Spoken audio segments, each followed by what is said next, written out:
سامنے سے عمر سعد نے اپنے بختر بند گھڑ سوار لشکر کے ساتھ اصحاب حسین علیہ السلام پر حملہ کیا۔ اس کے ساتھ 500 تیر انداز بھی تھے۔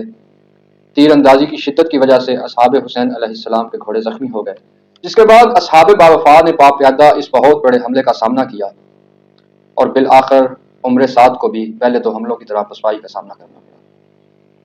میدان کربلا کفار کی لاشوں سے پٹا پڑا تھا، جبکہ خیمہ گاہ حسینی میں بھی زخمیوں اور شہداء کی تعداد میں مسلسل اضافہ ہوتا جا رہا۔ جنگ کربلا کا پہلا دور اپنے اختتام کو پہنچا تھا۔ لشکر یزید کی طرف سے 3 بہت بڑے حملے اصحاب حسین علیہ السلام نے مکمل ناکام بنا دیے تھے۔ یہ ایک طرف اصحاب حسین علیہ السلام کی فتح مبین تھی اور دوسری طرف لشکر یزید کے لیے شکست فاش۔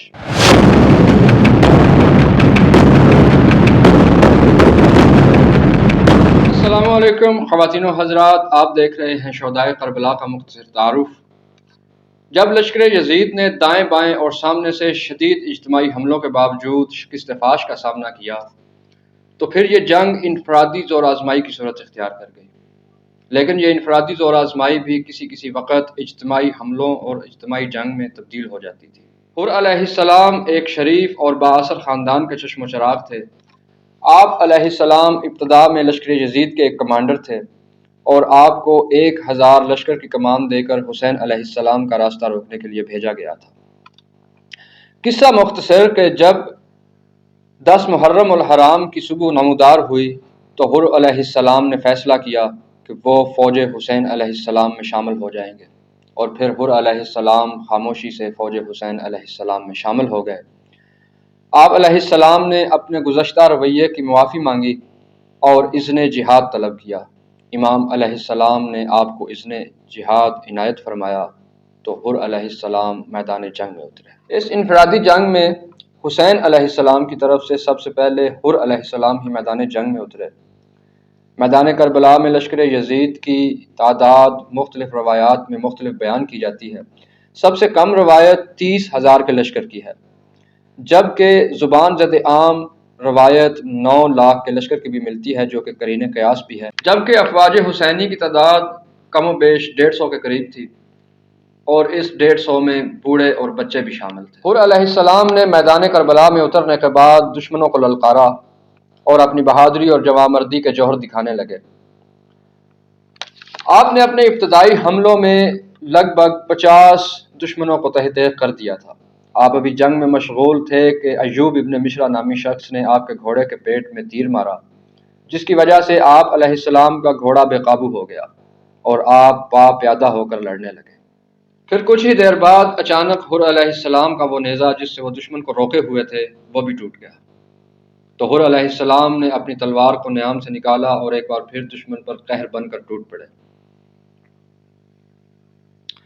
آپ جنگ میں مشغول تھے کہ قصور ابن قنانہ نامی ملعون نے ایک ایسا تیر حضرت حر علیہ السلام کے سینہ مبارک پر مارا کہ آپ نڈھال ہو کر خاک کربلا پر گر پڑے۔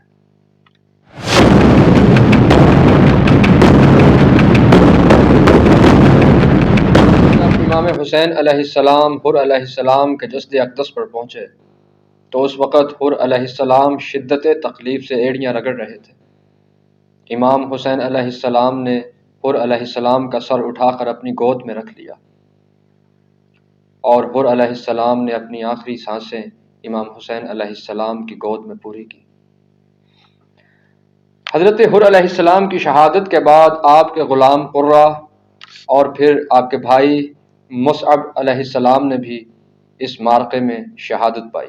جب علی بن حر علیہ السلام کو اس بات کی خبر ملی کہ ان کے والد بزرگوار حر علیہ السلام کو امام حسین علیہ السلام کی نصرت کرتے ہوئے شہید کر دیا گیا ہے تو اس وقت علی بن حر علیہ السلام لشکر یزید میں موجود تھے۔